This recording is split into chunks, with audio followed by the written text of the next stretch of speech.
Stop.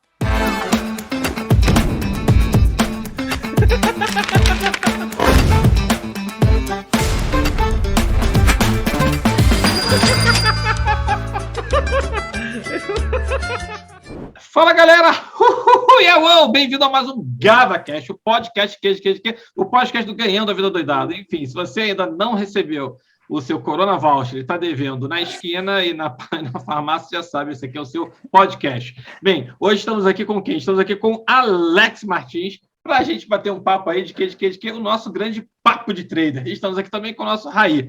Bem, galera, bem-vindo ao nosso GavaCast. Alex, obrigado aí por ter aceitado o convite. Ô, Ricardo, eu que agradeço aí, Raí. Prazer estar aí. E vou falar o seguinte, já dá um resumo aí, já fala pro pessoal quem é Alex Martins, já dá um resumo aí pro pessoal entender quem é você aqui no nosso mercado bursátil aqui. Bom, vamos lá. Bom, eu entrei hoje, né? Hoje eu sou analista CNPI, mas antes de chegar a analista eu passei 21 anos aí no mercado financeiro. Eu entrei em 99 para 2000, logo quando estava migrando ali o pregão, o que a gente falava, né, o pregão, o Viva Voz antigo para o pregão Viva Voz novo, mais moderno que tinha, né, chegava a ficar no terceiro subsolo ali da Boa Vista, e ali foi onde tudo começou. Mas antes, né, de eu ir parar lá, por que eu me interessei pela Bolsa, né? Quando eu conheci a minha esposa, na época a gente namorava, e chegando lá na casa dela, eu vi uma moto bonita, né, aquelas motos importadas, e você novo, né, isso foi em 95, eu tinha 18 anos, e cheguei lá, aquelas motos importadas, me chamou a atenção, e a primeira coisa que eu fiz foi perguntar para minha namorada na época, né, hoje minha esposa, eu falei, caramba, meu, de quem que é essa moto? Ela falou, é do meu tio, né, eu falei assim, mas pô, mas o que ele faz, né, para ter essa moto? Ela falou, trabalha na Bolsa. Aí ali já despertou, né, porque você falava assim, poxa, é para lá que eu tenho que ir, então, né? Como sonho de garoto, todo garoto tinha aquela paixão por carro, por moto. E ali começou a nascer uma vontade de ir para lá. Comecei a reparar até mais no Jornal Nacional, quando falava em bolsa, né? Aquela coisa toda. Só que eu só fui cair mesmo no pregão em 2000.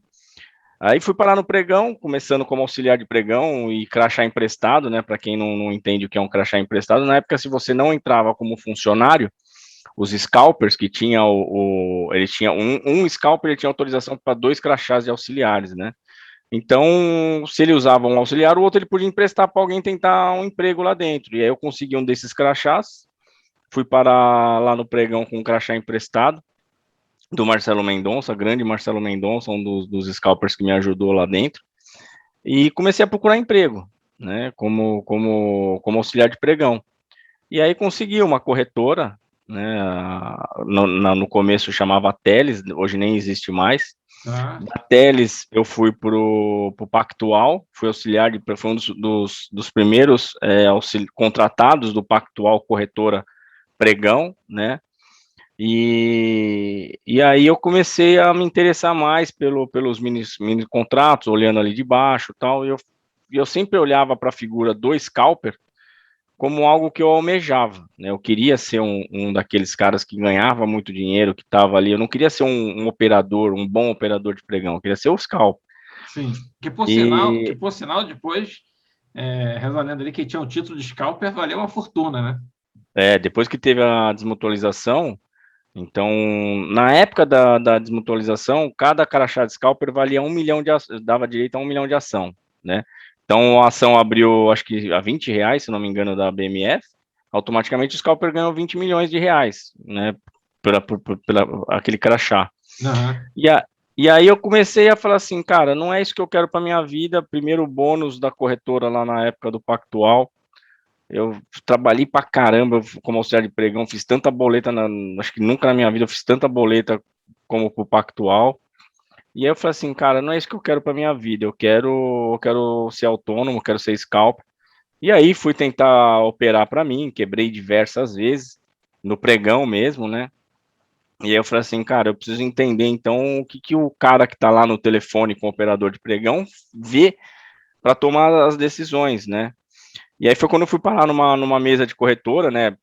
garimpando lá embaixo, um amigo meu falou, tem uma corretora que está precisando de um operador de eletrônico, como eu conhecia bem o pregão eletrônico, né, a negociação, eu fui parar numa mesa de corretora e comecei a atender fundos, né, fundos institucionais, corretores, operadores agrícolas, lá, clientes agrícolas, e aí eu comecei a me conhecer mais, né, como broker, a ter um interesse maior pela macroeconomia, porque o cliente te perguntava, o que saiu, né, por que aconteceu tal coisa, por que foi tal movimento, e ali foi quando realmente abriu meus olhos para o mundo, para o mercado financeiro como macro, né, não como giro louco, sem saber o que está fazendo, só comprar e vender.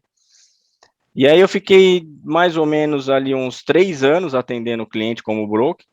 E aí quando foi ali na crise do subprime em 2008, eu decidi operar para mim mesmo. Cheguei para o dono da corretora, falei, olha, eu quero ser autônomo, obrigado pela oportunidade, mas eu acho que agora eu já consigo seguir caminho. E aí ele falou assim, não, cara, você é um bom funcionário, você é um bom operador, eu gosto muito de você, e, poxa, vira autônomo, mas continua aqui comigo, né? Fica aqui na corretora. E aí eu acabei virando autônomo dentro da corretora. Ele falou ainda, me deu a opção de fazer a carteira própria da corretora. Naquela época, as corretoras, né, podiam ter a carteira própria, eles podiam ter a proprietária, então a gente girava o dinheiro da corretora numa conta da corretora. Uhum. Depois isso acabou. Né? E aí, quando acabou, eu decidi virar o famoso scalper, né? Comecei a operar para mim mesmo, né? Capital próprio. Aí fiquei até mais ou menos ali 2017, né? Em 2017. Mas aí você tinha lá o título? Não, já não tinha mais o título de scalper. Não. Era mais a figura do scalper, né? Senão já ia saber que senão já já tinha embolsado 20 milhões aí, já ia estar no radar do pessoal aqui. Não, a figura do operador, senão já começa a galera a me mandar os apps. Senão já passa o endereço, passa o CEP aí que a gente dá um jeito. São os especialistas em sequestro, de quem fala que tem dinheiro aqui. Aí quando foi em 2017, o Alfredo, né, que era o tesoureiro do Bradesco, tinha saído do Bradesco, e eu comecei a interagir com ele ali pelo Facebook, e ele me chamou um dia para fazer uma entrevista com ele lá, né, no fundo que ele estava montando, um family office que ele estava montando. Acabei passando, né, na entrevista, sentei lá no fundo para trabalhar com ele. Uhum. E aí quando foi ali nas eleições, eu já estava meio com vontade de passar um tempo fora, né? Comecei a pensar em mudar mesmo, né? A minha família tem a esposa, as crianças aqui têm cidadania portuguesa, e eu decidi, falei assim, pô, vamos mudar para Portugal, né? Fui para Portugal, criamos todo um plano para ir para lá. Só que nesse intermédio a minha esposa recebeu uma proposta muito boa para trabalhar aqui no Brasil, e a gente acabou adiando. E aí nisso eu acabei ficando, veio a pandemia, e aí na pandemia teve aquela explosão de CPF, né, na B3, e eu comecei a ser bombardeado na minha mídia social, perguntando se eu dava curso, se eu dava mentoria. Eu falei assim, cara, tá estranho, tá rolando uma movimentação que eu não estou captando, né? E aí foi quando eu comecei a ver também o noticiário da B3 explodindo de novos CPFs, e aí eu decidi então partir para um lado mais educacional. Montamos a Fênix, né? Montamos a Fênix com curso. Aí eu decidi tirar o CNPI para ter uma sala ao vivo. Hoje a gente tem uma sala ao vivo, onde eu trado ao vivo, né? Falo para as pessoas, dou as entradas, as saídas. Sim. É isso, aí é onde eu estou atualmente. O meu plano aí segue esse. Bacana.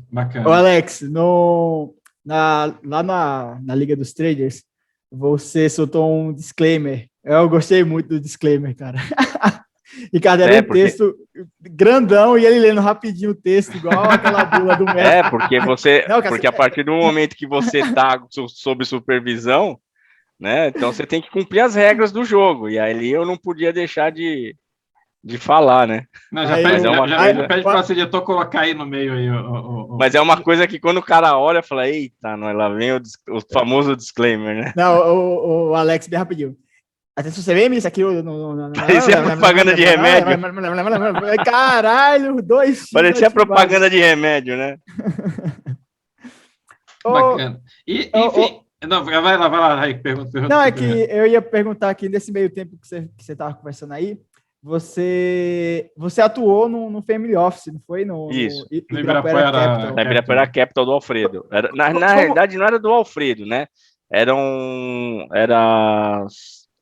Alfredo, Marcelo Arbex, o Claudinho, que é da RC, o Torinho, que chegou a ser também da Branda, do Bradesco Asset Manager, o Torinho, que era do Tesoureiro do Safra,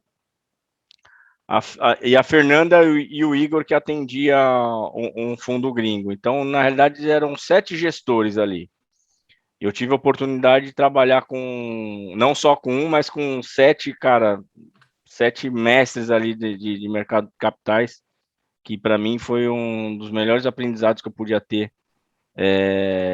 na vida. Como é que surge assim um convite assim para você? Cara, foi muito louco. Você fica sentado assim, tomando um cafezinho na praça? Porque, assim, não, foi muito louco, porque assim, se o Alfredo soubesse o quanto eu já tinha xingado ele por ter perdido dinheiro com as coisas que ele fazia no mercado, eu acho que ele não quer me chamar nem para entrevista. Porque o Alfredo era quem pegou a época do Alfredo operando pelo Bradesco, era um trator, né, cara? Então você comprava, se ele resolvia vender, ele vendia e, cara, te amassava, né? Era uma coisa surreal. E aí, quando ele saiu do Bradesco, na época que ele estava no Bradesco, parece que ele tinha algumas limitações em ter mídias sociais, né? Quando ele saiu do Bradesco, ele ficou mais livre, né? E aí, quando um dia eu estava de bobeira em casa, eu falei assim, deixa eu digitar aqui o nome do Alfredo, né, no Facebook. Aí digitei lá, Alfredo Menezes, e apareceu ele lá. E aí eu comecei a interagir. Mandei mensagem e tal, aí teve uma época que o Copom estava muito disputado, tava muito zum sobre se ia subir, se ia cair. Era uma época que estava muito disputado o que ia ser ali o Copom. E eu dei a minha visão para ele, né?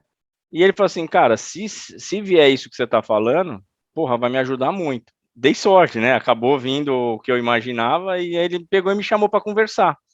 E aí, só que eu imaginava que era um fundo só do Alfredo, né? Era um family office só do Alfredo. Aí quando eu cheguei lá, que eu comecei, inclusive o Claudinho, que é da RC, que é um monstro operando, a gente entrou no mesmo dia, né? Hoje eu tenho muita amizade com o Claudinho, é um cara que, meu, é fantástico.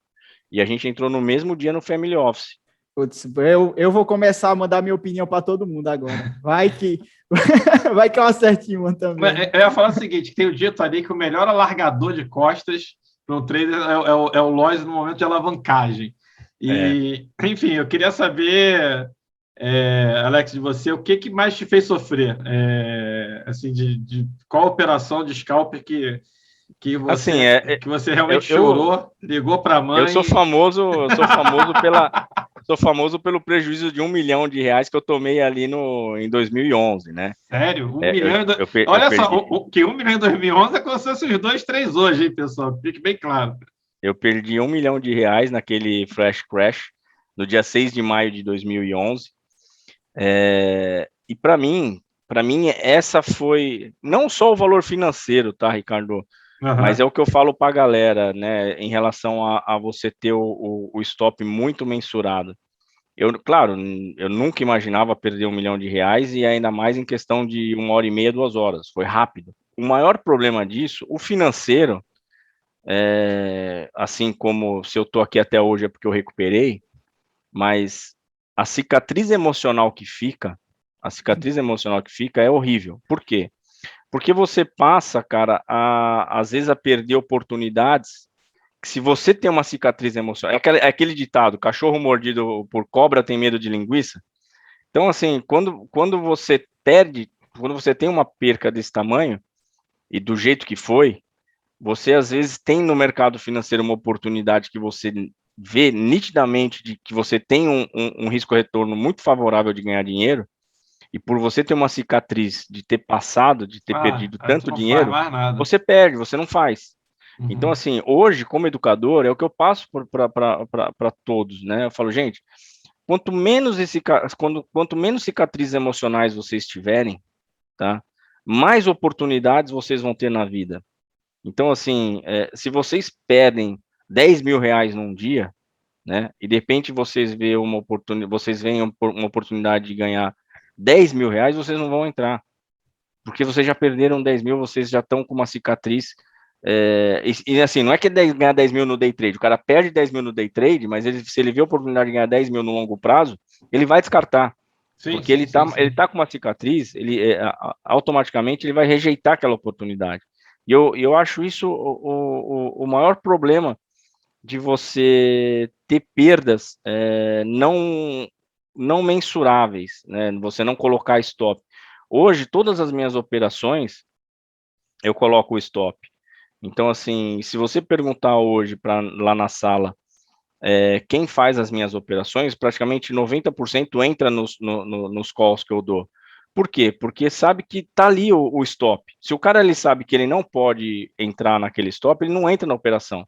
Porque tem stop que eu vou dar, como é um stop técnico, dependendo do tamanho do candle, o stop vai ser de 10 pontos, de 15 pontos, como pode ser de 4, de 3, de 2, você entendeu? Então, assim, não tem como mensurar o stop, padronizar o stop, porque a volatilidade muda, ainda mais agora com tanto ruído político, com tanto ruído fiscal que a gente tem, a volatilidade ela abre e fecha muito rápido, né? Então os stops também mudam. E eu ensino ali a você ter um tamanho de mão, né, o position size. Então tem uma dinâmica muito grande em cima do trade, né? Não é só olhar para a tela, tá mais comprador que vendedor, taca o pau e, sabe, não pensa em stop, não pensa, por exemplo, eu gosto muito de métodos quantitativos. Eu acho que o cara que entende de métodos quantitativos, ele entende, por exemplo, de VAR, de Value at Risk, ele consegue mensurar muito o seu gerenciamento de risco, porque o VAR ele vai ele vai adequar o seu gerenciamento de risco em cima do seu comportamento. Se você tem uma distribuição normal bicaudal e você está naquele 95% do seu intervalo de confiança, se você se conhece ali, só que, claro, você tem que ter um banco de dados para te mostrar isso, você tem que ter uma amostragem de como você é operando, cara, você trada tranquilamente, porque você sabe que aproximando-se daqueles extremos da cauda, ou você, né, tem o lado positivo e negativo, mas o que chama mais atenção é o negativo. Você sabe que quando você chega em determinado valor, dali você se enrola, você para. Só que você tem que ser disciplinado e reconhecer isso, né? Você tem que se permitir ser disciplinado, senão não vinga. Falando dessa perda que você teve lá de 1 milhão, foi feito, assim, você falou do Flash Crash, foi o Flash Crash americano lá. Você estava operando Bolsa Brasileira. Dólar, só opera o dólar. Tá. Você estava operando, mas aqui no Brasil. Aqui no Brasil. Tá. E o Isso que você estava foi comprando? no dia 6, né? Quem tem curiosidade, digita no YouTube, digita 6 de maio de 2010, Flash Crash. Aí vai ter um vídeo de um cara narrando viva voz com a tela do eletrônico. Esse vídeo é sensacional. A Glaxo acho que foi uma das que foi para os Glaxo, que acho que saiu 30%, 40%, até mais. Isso aí. Eu gosto dessa história porque dia 5 de maio é um feriado americano, que todo mundo bebe muita cachaça, porque o exército mexicano, enfim, história dos Estados Unidos.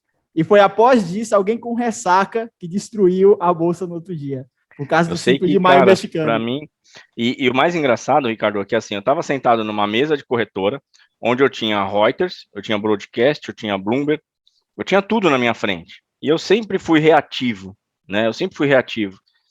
Quando você vê, por exemplo, o dólar subindo, e você olha para os vendors, não tem sinal de nada, não saiu notícia, você automaticamente pensa, cara, vai voltar.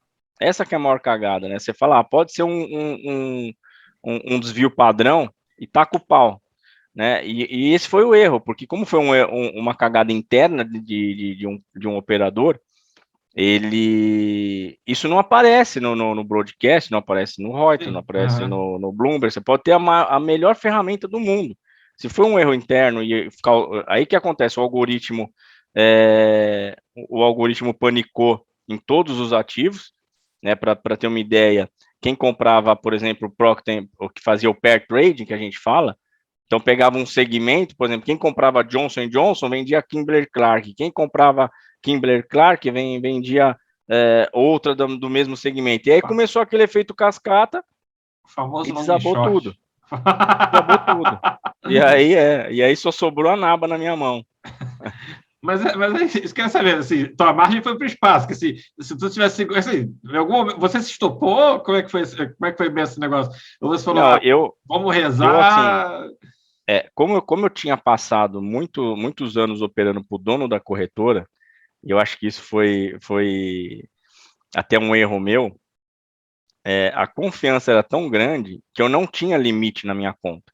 Se eu quisesse boletar 1.000, 2.000, 3.000 contratos de dólar, a minha máquina, o meu terminal, eu poderia, Não, isso né? aí, hoje, eu não sei porque, não sei se é porque eu sou influencer ou alguma coisa assim, eu olho os limites ali, tipo 100 milhões, 150 milhões, e falo, pô, não chega, tem que É, operar isso aqui, o pessoal acha que o pessoal tá e maluco. aí, eu não tinha limite na minha conta, né? E como é que fala, essas ferramentas que você tem hoje das corretoras, de estopar, por exemplo, quando chega a 90% do que você tem de capital aportado dentro da corretora, eu não tinha isso lá, Ricardo.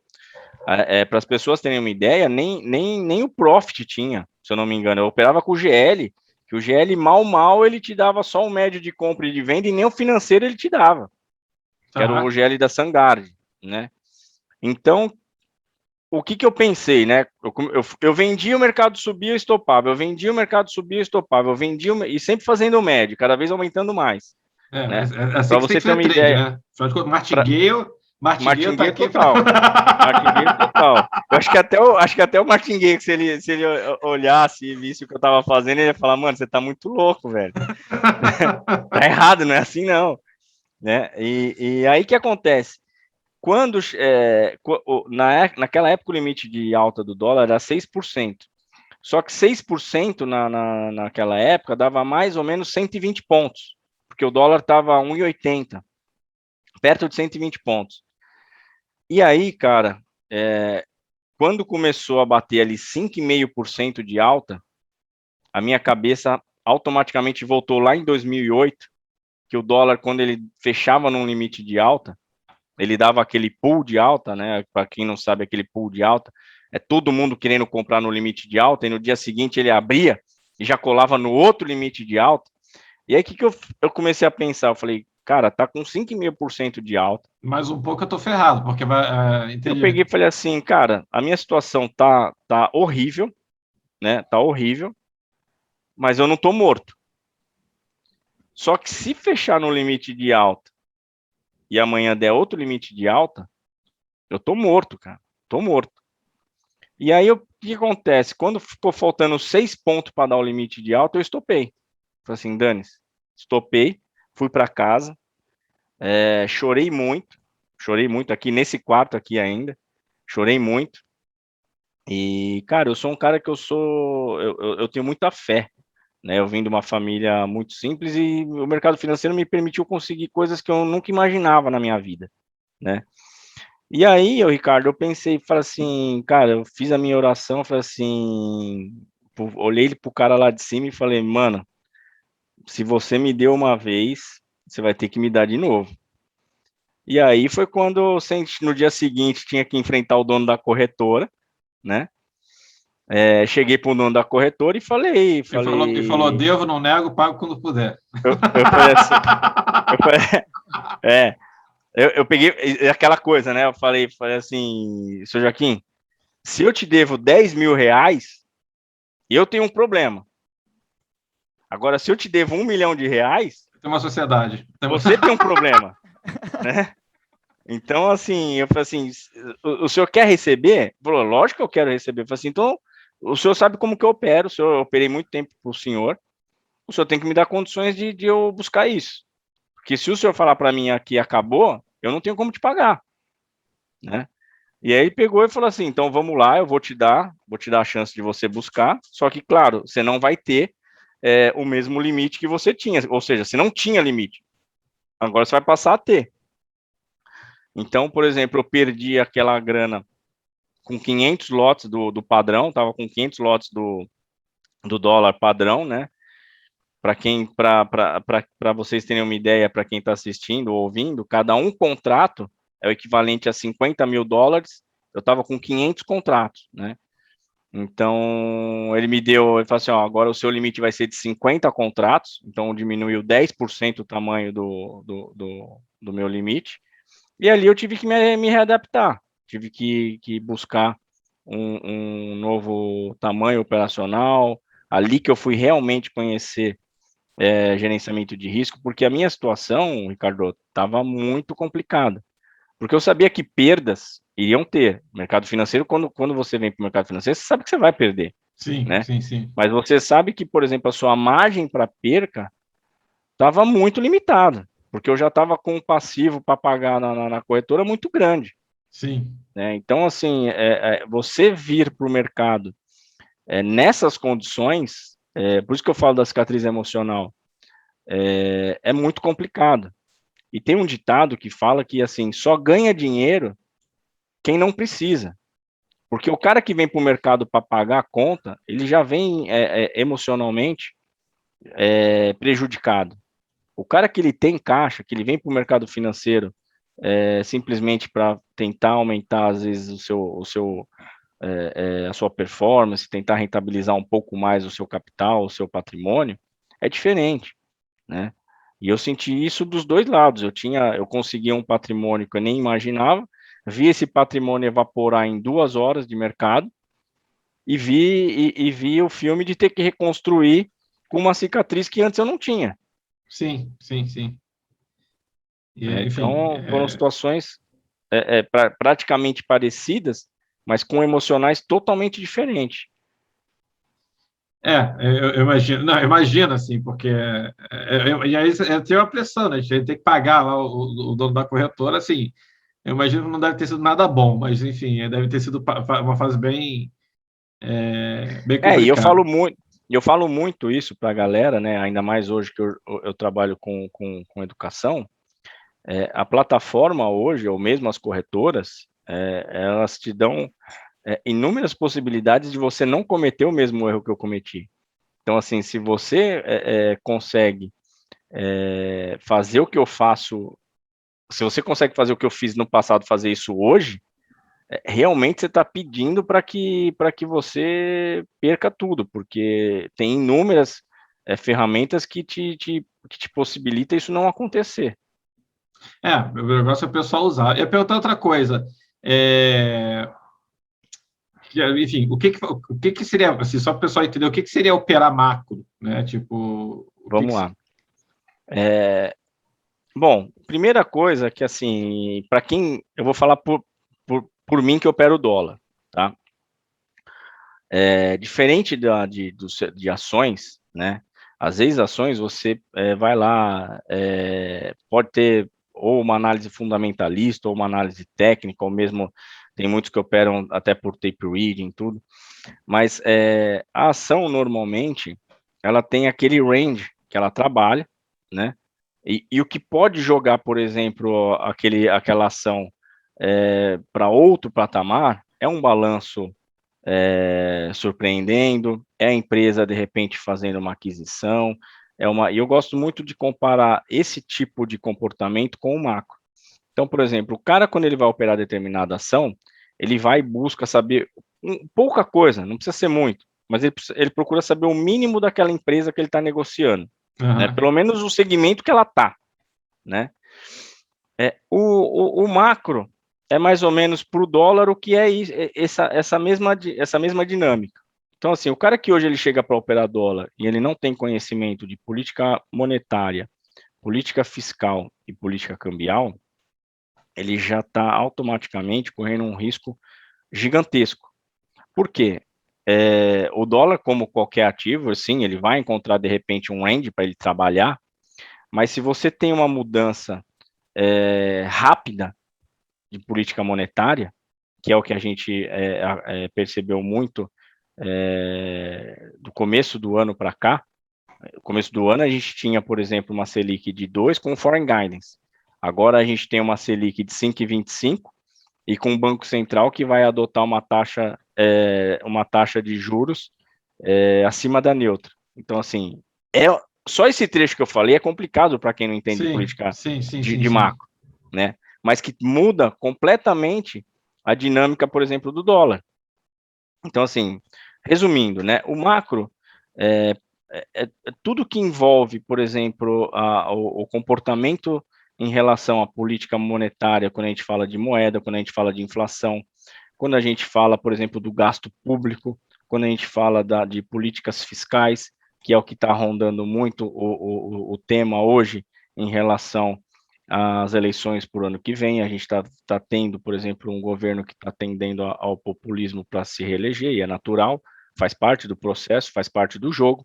Então, assim, só que se a pessoa não conhece o impacto disso, por exemplo, para o longo prazo, ela vai olhar simplesmente, por exemplo, para tudo que ela olha, que as pessoas comentam, ó, a Selic aumentando, atrai capital de fora e o dólar vai cair. E ela, por exemplo, não entende por que então a Selic está subindo e o dólar não está caindo, Sim, né? sim, Então, sim. assim, o gringo, quando ele olha, por exemplo, para o macro, tá? Ele só quer duas coisas. O gringo, quando ele olha para o Brasil, pessoal, ele não olha se é partido A, B, C ou D, se é de esquerda, se é de direita, se é de centro. O que ele quer, o que ele olha e o que ele quer é duas coisas: PIB e responsabilidade fiscal. Então, assim, ele vai olhar para a política monetária, está alinhado em você promover uma política de crescimento, ok? Para ele é isso que ele quer, né? Ele olha, por exemplo, a política fiscal, está se dirigindo para uma política fiscal responsável, é isso que ele quer, ele vai trazer o dólar. Ainda mais se agora você está, por exemplo, oferecendo para ele um pagamento de juros atrativo, ele vai vir. Agora, vamos voltar para o cenário atual. Você tem ali uma política monetária que está preocupado com a inflação, né? Então, ok, beleza, vamos subir os juros, porque a inflação está um pouco desancorada para 2022, 2023. Pessoal, para quem não sabe, né, a inflação ela é nociva, é a perda do seu poder de compra ao longo do tempo. Se você ganhar 1.000 e a inflação tá subindo, esses 1.000 não vai ser mais não vai ter o mesmo poder de compra que você tem hoje, no ano que vem, nem em 23, nem em Isso, 2024, cada vez você vai perdendo mais. isso é uma coisa engraçada, né? Que está sendo uma notícia do tipo que o Brasil vai ter mais não sei quantos milionários até 2025, mas acho que o cálculo ali é em milhão de real, acho que não é milhão dólar. É assim, tipo, o que Exato, adianta exato.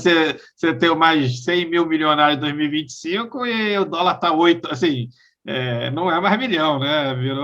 Vai virar uma outra É, e é coisa. uma, e é uma notícia que, por exemplo, aquela pessoa que não tem o conhecimento, né, de inflação, de economia como um todo, né, ela olha e fala, poxa, todo mundo ficando milionário e eu tô aqui ainda, aqui no meu dia a dia, pegando o metrô, pegando isso, não vai acontecer comigo. Então, sabe, são coisas que você tem que refletir, porque não é É, bem assim, vai até com calma, a né? brincadeira lá de você ter perdido 1 milhão. Tipo, perder 1 milhão lá na época que você perdeu é como se fosse talvez uns 4, 5 milhões. Hoje se bobear até mais. Assim, Até mais. enfim, É, Eu suei para comprar um apartamento, eu perdi o apartamento que eu moro hoje, é como se eu tivesse perdido 2 apartamentos em 2 horas. sim, sim, sim. Então, foi uma perda que, cara, me deixou uma cicatriz emocional gigantesca. Mas voltando ao tema do macro, quando a gente fala de política monetária, automaticamente é como se fosse um mapa no longo prazo, tá, de como as coisas podem e devem caminhar na teoria. Então, se Sim, você tem a política, se você entende um pouco de macro, se olha para a política monetária e você tende a ver para onde as coisas podem caminhar, ok. Por que é importante isso? Porque o dólar, o fascinante do dólar é que o banco, né, os institucionais, vão olhar para esse mesmo macro e eles vão direcionar as operações estruturais. O que é uma operação estrutural, pessoal? Aquela operação de mais longo prazo, né? É aquela operação onde o banco vai e coloca uma quantidade gigantesca de grana, ele aporta uma quantidade, aloca uma quantidade gigantesca de grana. Quando ele está nesse direcional e você percebe que muitos institucionais estão nesse mesmo estrutural, facilita muito o seu trading. Por quê? Porque o dia que isso não funcionar, é o que o Alfredo falava, eu aprendi isso com ele. É muito mais fácil você ganhar dinheiro no dólar no erro do outro, no erro do grande. Então, assim, as pessoas, né, elas têm essa curiosidade de entender o mundo do institucional. Só que quando ela vem, por exemplo, para fazer o meu curso, para estar na sala, e eu falo justamente o mundo do institucional, eles ainda pensam como pessoa física. Eu falo assim, gente, vocês não podem mais pensar como pessoa física. A partir de agora, vocês têm que pensar como institucional. Porque quem passa perrenho com o tamanho do lote que ele está no mercado financeiro é o grande. Porque o mercado é pequeno e a quantidade... O DI, quando você pega a curva de DI, com a decisão do Copom que teve na quarta-feira, é unânime. A curva tinha que fletar. O que é a curva fletar? É os vértices mais longos. Né? Imagina isso aqui, ó, uma taxa linear, uma linha aqui, ó. Fletar isso aqui, pessoal. Quando a taxa mais longa ela começa a ceder e a curva começa a subir. Então a ideia é que a curva fletasse. Aí o cara olha e fala assim, pô, mas a curva não fletou. A curva fez isso aqui, ó, subiu o curto, subiu o longo, ela só fez isso aqui, ó, jogou para cima. Então a pessoa, quando ela entende que o institucional tem essa cabeça e não está fletando, o que você tem que fazer? Cara, o institucional está enrolado, porque o DI só tem um vendedor, que é o Tesouro. Ele emite os títulos, só ele vende e todo mundo fica aplicado. Quando dá a dor de barriga, o famoso barata voa, né? Barata voa, sensacional, muito bom. A porta é pequena, porque o volume que o Tesouro aloca toda semana, pessoal, tem leilão de NTNF. Então, quando você pega o DI, todos os vencimentos finais F ali, ele vai dar lá os vencimentos que ele vai colocar em leilão.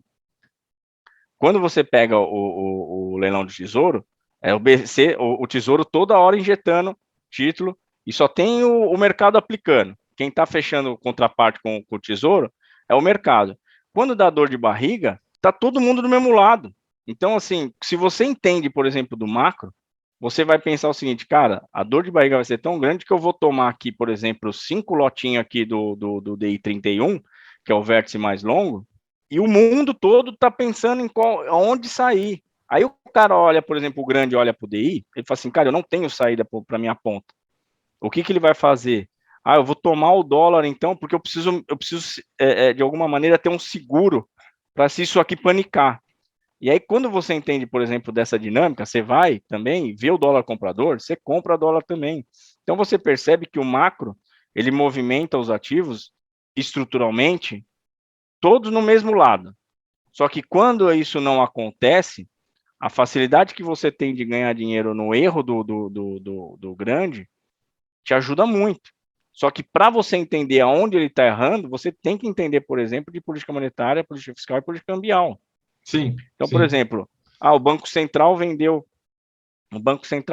lá no dólar a 5,324, quando o real estava muito fora dos pares, né?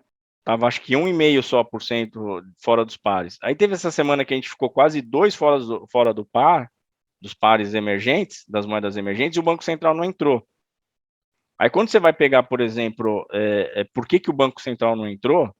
Subiu por que o dólar? Por conta da cagada do fiscal, né? Por conta de estar se falando em você ter um Bolsa Família de R$ 400, sendo que o fiscal não comporta. Sim. Né? Então não é obrigação do Banco Central, pessoal, corrigir o dólar, né? O que eu quero dizer? Não é obrigação do Banco Central pegar e fazer de uma política cambial para corrigir um erro de problema fiscal. Então, se você sabe disso, você não vai, por exemplo, ficar com medo de comprar dólar, porque o Banco Central não vai vender reservas para segurar um estresse, por exemplo, de uma moeda que está sendo causado por causa de um risco fiscal. Lembra-se que o Banco Central fala, o nosso regime de câmbio é flutuante. Eu vou atuar nas disparidades. Disparidade, né, é você ter, por exemplo, a sua moeda tradeando fora do que é um par emergente. Agora, quando você fala, por exemplo, de risco, ele não pode chegar lá e falar assim, o Bolsonaro atacando, o presidente atacando, por exemplo, os poderes. Não é função do Banco Central fazer com que a moeda não aceite esse risco, porque o Banco Central não pode ver o dólar subir. Não é essa a função da política cambial. Não, e isso também na questão desse auxílio emergencial, que eu, assim, parece que estão fazendo vista grossa pro auxílio, que eu não vejo onde o governo pode tirar isso no fiscal para estar pagando mais Não 3 tem meses, mais espaço. 6 meses. Aí fica como? Tipo, e faltando 2 anos para eleição, como você falou, medida populista. 2? Porra. Né? Não, Exato. Então, assim, 18 meses, vai. exato. Então, assim, quando a pessoa. E assim, quando a gente fala política fiscal, né, às vezes as pessoas entendem, né, que é uma coisa muito complicada. E é como se fosse um controle de despesas da sua própria casa. Só que você vai estar ali olhando, por exemplo, os gastos do governo. Os números são maiores, um pouco. Requer um pouco mais de atenção, requer um pouco mais de estudo, mas é uma situação que vai te ajudar muito. Por quê? Porque você vai olhar um monte de gente lá no Twitter levantando a mão e gritando: não compra dólar porque a Selic vai a 8 e o dólar vai cair. Aí você não entende, você fala assim, pô, mas eu só vendo o dólar porque a Selic está com viés de alta e o dólar não cai. Aí quando você olha, por exemplo, o fiscal, né? Lembra do que eu falei? O gringo ele só quer duas coisas. Ele não quer muito. Ele só quer PIB e responsabilidade fiscal. Se você tá pecando em um lado, em responsabilidade fiscal, ele já vai ficar com o pé atrás. Então, o que ele vai fazer? Fala assim, olha, o seu risco está aumentando, cara. Então, assim, se o seu risco está aumentando, os juros que você falou que você ia me entregar ali de 6, já não é mais interessante para mim. Agora eu quero 9. Entendeu? A sua condição fiscal, como você vai furar o teto, então agora também, para mim, muda também o meu cenário de risco. Sim, Então, para colocando mim, como o exemplo da família que você falou aí, é a mesma coisa de eu começar a gastar muito em casa, aumentar as despesas e eu não tenho mais dinheiro do meu salário para pagar isso. Então, eu vou recorrer a exato. quem? A um bom agiota. Não, É, aí você vai o seguinte: você recorre ao governo americano, nosso subprime. Aí você vai lá. Não, e uma outra comparação para o pessoal entender a foto de hoje é o seguinte: imagina você lá com R$ 100 na sua conta corrente, tá?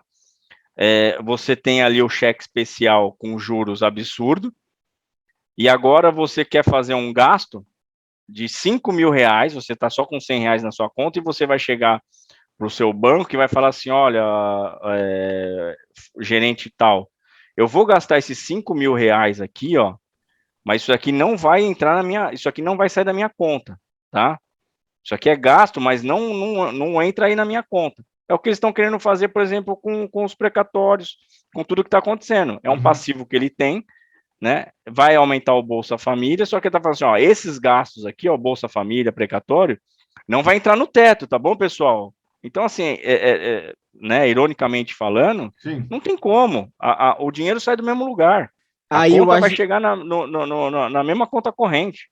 Aí o agiota americano não acha esse risco bom, 6% só. Quero 9%, quero Não 10%. e cada vez ele vai subindo mais, cada vez ele vai subindo mais o prêmio de risco, porque é aquela coisa, é a premissa do investimento, né?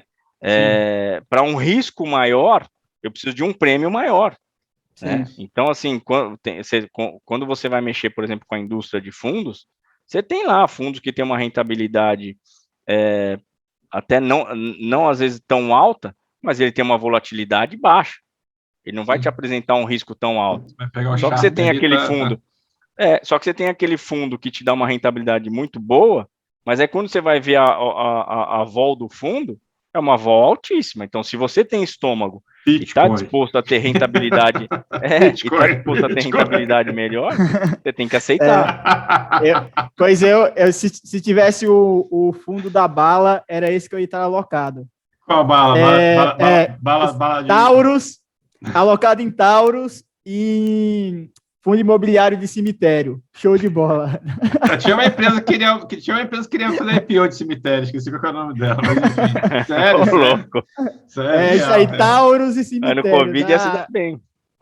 Porra. Não, a receita dela deve ter aumentado. É por isso que ela queria abrir capital, mas acho que desistiram de fazer esse negócio. Aí, você vai querer fazer umas perguntas?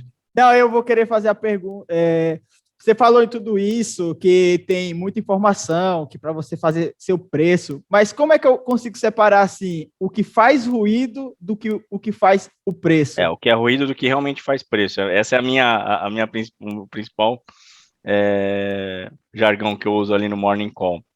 Primeira coisa, assim, para uma pessoa que não conhece muito de política, ou mesmo de economia, você leu, por exemplo, os noticiários, tá? Falando tal coisa. Chegou na abertura de manhã, né? O mercado, ele não é amador, né? Então, assim, se a notícia tiver que ser precificada, se ela realmente vai fazer preço, ela vai fazer já naquela abertura. Não tem outra possibilidade. Abriu o mercado com uma notícia ruim, era dólar para cima. Cara, o mercado está vendedor, descarta essa notícia. Descarta, tem mais coisa no ar. Não fica gastando, aquela coisa que eu falo, né? Você prefere estar certo ou ser feliz? O cara, às vezes, ele vê a notícia e ele quer acertar para poder chegar lá no Twitter, né? Escrever lá, pô, eu vi a notícia, comprei a tanto, vendi a tanto, botei tanto no bolso, valeu. E não é isso. Não, mas então, deveria assim, ser, é tão gostoso fazer isso. E aí, então, assim, a reação na notícia, ela vai ser instantânea em relação ao que é ruído e o que faz preço. Se for fazer preço, ele de repente dá aquele sprint para o lado que é a notícia, você vai ter aquele retardatário, né, que não vai estar vendo. É o Às vezes famoso vai entrar. sobe no boato, cai no fato. E aí, cara, você consegue de repente pegar a volta. O que eu acho é que assim, tem que ter uma certa paciência. Você não pode ir por impulso, né? Mas a premissa do que é ruído, do que realmente faz preço, é que assim, se for realmente fazer preço, ainda mais com a quantidade de algoritmo que a gente tem hoje e com uma inteligência surreal, ele vai fazer na hora, não tenham dúvida. Ele vai fazer na hora, tá? Não fez na hora, começa a tentar descartar essa notícia, porque o mercado está olhando para outra coisa. É a mesma coisa o que aconteceu com o Copom. Era unânime, todo mundo falando, pô, agora vai subiu 1% e contratou mais 1% para a próxima. Esse dólar é 5 conto. O dólar abriu, ele fez mínima e só subiu depois. Então, assim, a pessoa que estava, por exemplo, lá na sala, que a gente trabalhou isso de manhã falando do risco fiscal, e aí você tem que começar a ponderar dentro do que é ruído, o que pode fazer mais preço, ó, pessoal, o que vocês acham que vai fazer mais preço aqui, ó? O risco fiscal ou política monetária? O problema que as pessoas não entendem é que quando o risco ele é muito grande, a política monetária perde eficácia. A política monetária perde eficácia. Se fosse assim, a Turquia lá está com juros já perto, beirando os 20%, pergunta se alguém quer colocar a grana com o louco do Erdogan lá. O pessoal não tem coragem. Então, assim, para tentar ser atrativo para o Erdogan, para colocar grana ali, 40. cara, tem que ser mais de 20 no mínimo. Conhecendo os CPFs do Brasil é porque é difícil. Se tivesse um botãozinho lá, 20% Turquia, já. A pessoa aqui é de pirâmide. Era um monte aqui, ó. 20% é Dorgão, o nome da. Sim! Vai! Sim, manda. Não, outra curiosidade, né? A política monetária, principalmente sobre controlados, né? O que a gente fala aquilo que é, por exemplo, o preço de combustível, preço de gás, esses que são os administrados, cara, se o governo fala vou subir, não tem política monetária que vai ser eficaz. Então, assim, é uma outra razão para a pessoa que, por exemplo, não tem conhecimento macro e nem de política monetária, se ela não tem esse discernimento sobre até que ponto a política monetária pode fazer preço e até que ponto ela passa a ser ineficiente, você entendeu? O cara, ele fica perdido, porque ele fica caindo nesse ceticismo de juros altos atrai moeda, a moeda cai, juros altos vai fazer a inflação cair, e, cara, teoricamente, essa seria o que teria que acontecer. Só que quando você tem um BC subindo, taxa de juros, e você tem, por exemplo, um administrado que não para de subir, vermelha, patamar 2, o governo ANEEL querendo criar um novo patamar 3, patamar 4, ou seja, se isso começa a subir, se a gente tiver mesmo uma crise hídrica, e o custo da energia explodir, não vai existir política monetária que vai ser eficaz aqui no Brasil. Nós vamos ter que, sabe, então, assim, essa é a questão da pessoa entender quando a gente fala de conhecimento macro, né? Porque pega na veia. Sim, sim. Eu só fiquei imaginando agora, enquanto o Alex estava falando, você aí que está ouvindo, eu sei que você está pesquisando como emprestar dinheiro para o Edorgan. Fecha essa aba, rapaz. Eu pergunto, mas quais as dicas do Alex para quem está começando, mas já imagina, assim, vamos fazer essa pergunta de qualquer forma, acho que você já falou bastante coisa aqui que, para quem já está começando, na verdade, mas, enfim, vamos fazer essa pergunta. Qual que é as suas dicas para quem quer começar na Bolsa de Valores, enfim, operar dólar e tudo mais? Eu prefiro que quem está chegando hoje, estou chegando agora no mercado financeiro, né? Primeira coisa, entenda a volatilidade. Você compreendendo volatilidade e se adaptando a ela, automaticamente você vai criar flexibilidade para operar qualquer ativo, tá? Segundo ponto, comece por ações. Eu acho que ação, eu não sei por que as pessoas têm uma tara por começar por mini índice e mini dólar. Acho que é por causa de alavancagem. Eu nunca operei BMF. Assim, eu falo isso bastante, assim, eu nunca boletei, eu opero ações há 15 anos e eu só opero ações, tipo, até hoje. Eu acho que se você cria essa mentalidade de ação, de você remunerar o seu capital acima, por exemplo, de um benchmark, né? Tudo bem, você tem uma Selic, um CDI baixo, e você vem com essa cabeça de tentar buscar uma performance acima disso, complementar uma performance, né?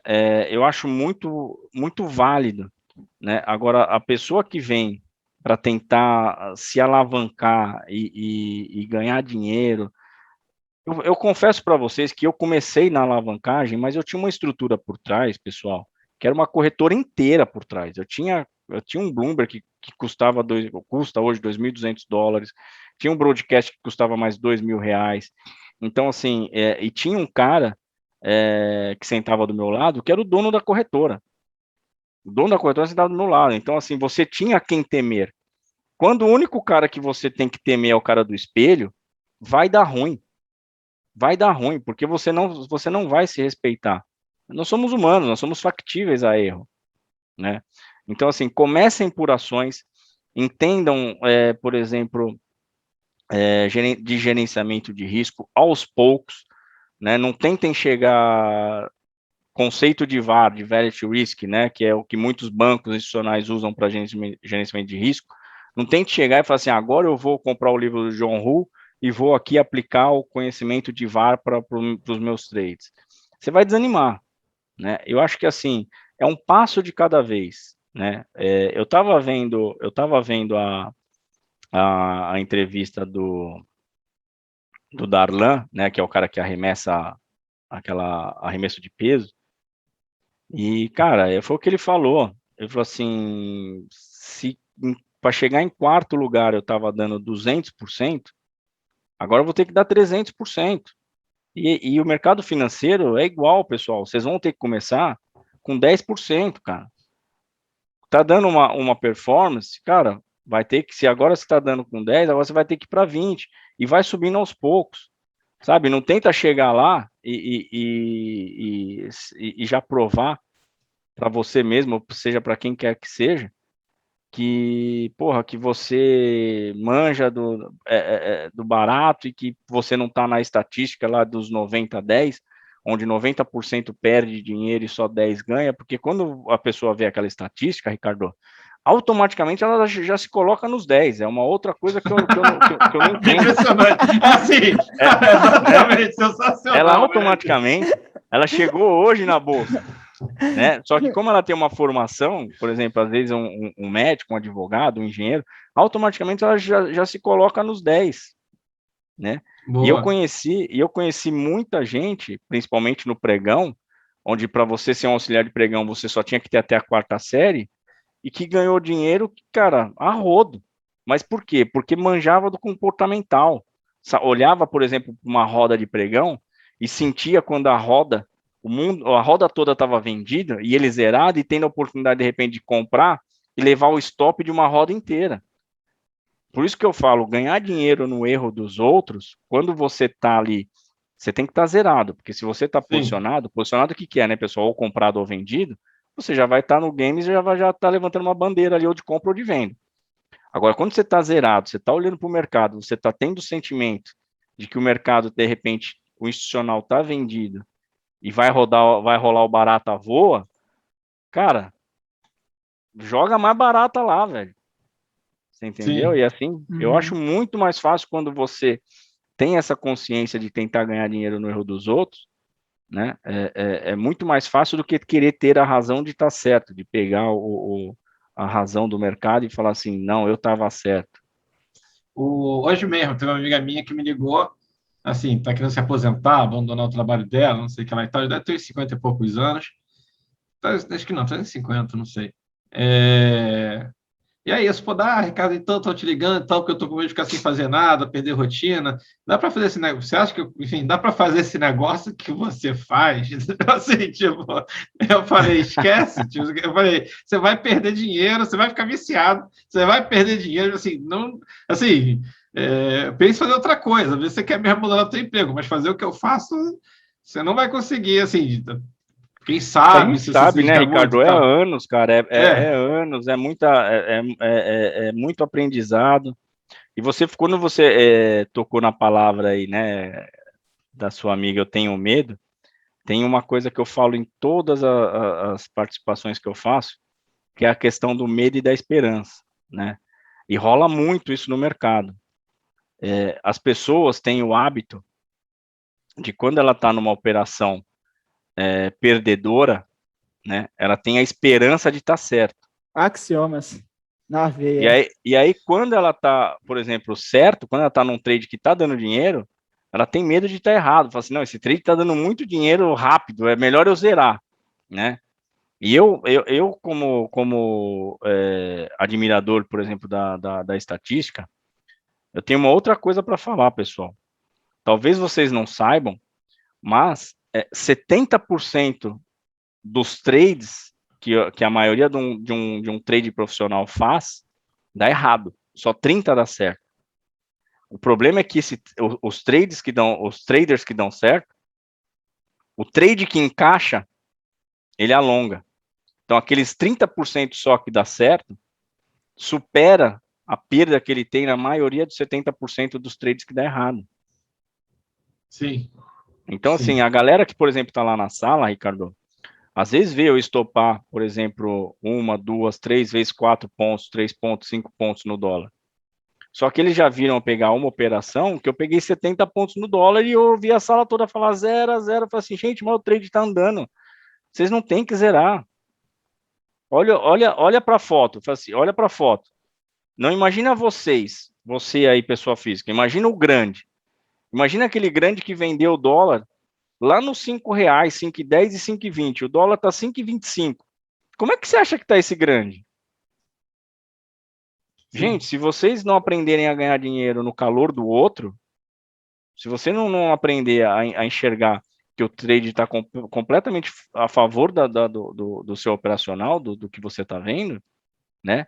Vocês vão ficar fazendo ao contrário, né? Os 30, o trade que era para dar muito, vocês vão perder muito, e o trade que está dando pouco, vocês vão querer abraçar ele logo. E aí, vamos para o Game Loss? Vamos por Game Loss. Bem, galera, vamos lá. Alex, está meio que terminando aqui o podcast, mas já vou agradecer. Espero que vocês tenham ouvido aqui. Imagina, eu que agradeço. Já ter ouvido aqui as dicas para quem começar. Que é engraçado, sim. Eu tenho muito a mesma opinião. Assim, eu sou de análise quantitativa, enfim, eu não uso, basicamente não uso nem gráfico, nem fluxo, nem nada. É claro que algumas coisas se intercalam ali.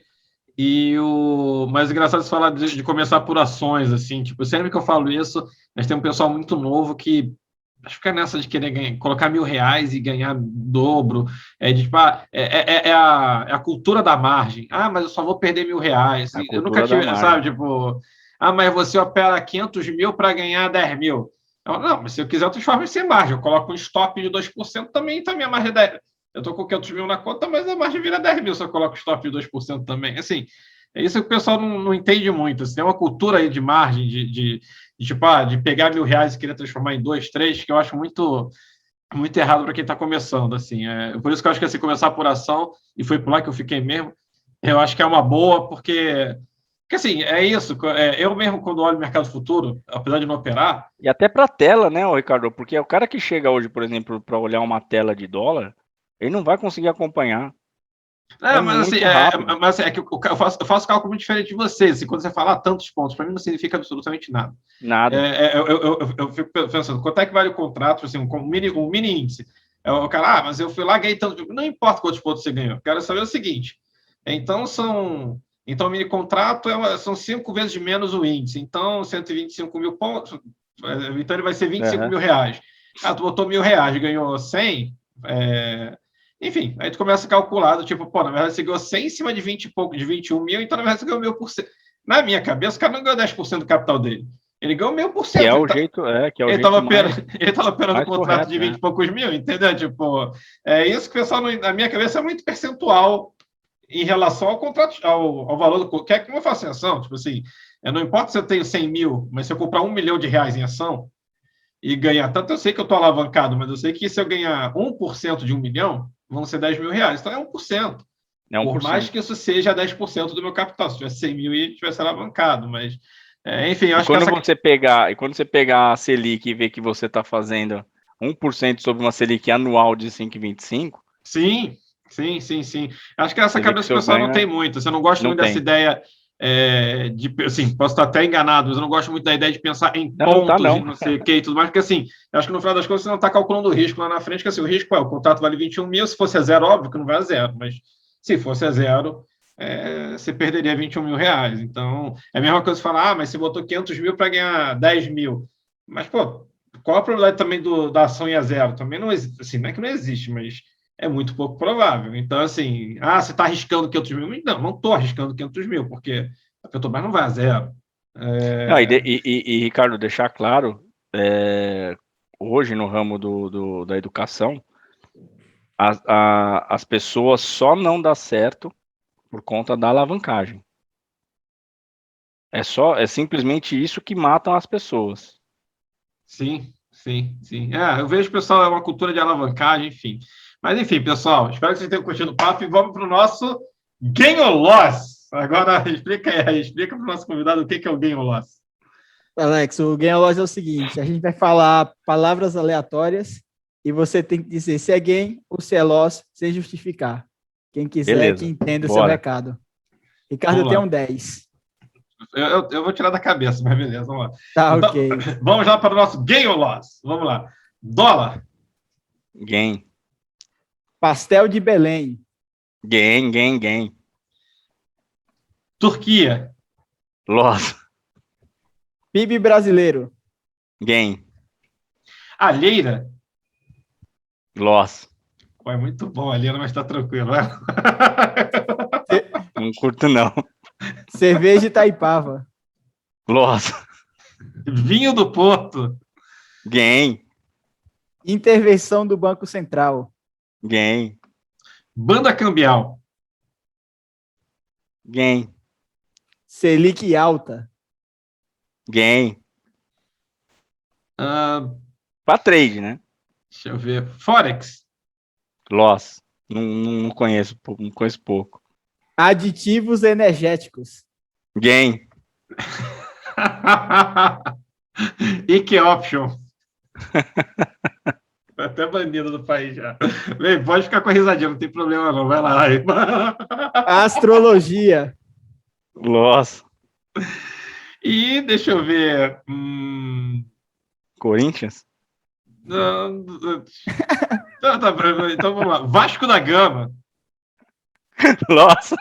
Pô, gosta do país de Vasco da Gama, mas não gosta do time. Eu sou vascaíno de coração, pra quem não sabe. Enfim. Mas voto auditável. Loss. Eu já terminei, já tinha terminado já, mas beleza. E minha última, robôs. Game. Não, tá bom, então vai minha última. Flash Crash. Nossa. 6/5 de 2010. Quem tiver curiosidade, vai no YouTube e assiste, cara, porque é assustador. Bem, pessoal, esse foi o nosso Game or Loss. Esse aqui então. Bem, galera, esse aqui foi o nosso Game or Loss com o Alex Martins. Quem quiser saber mais sobre ele, você tem qual que é o seu Instagram, Alex? Fala aí, pessoal. Alex Martins FNX. Tem nosso site também, Phoenix Traders. Quem tiver interesse, tem ali o nosso test drive, né? Degustação. Passa ali uma semana com a gente. Tem o Demetri, que é um expert também em ações ali. Tem a galera toda preparada para dar atenção, pronta para dar atenção para quem está chegando. E Ricardo, Raí, quiser passar uma semana ali com a gente, vocês estão mais que convidados.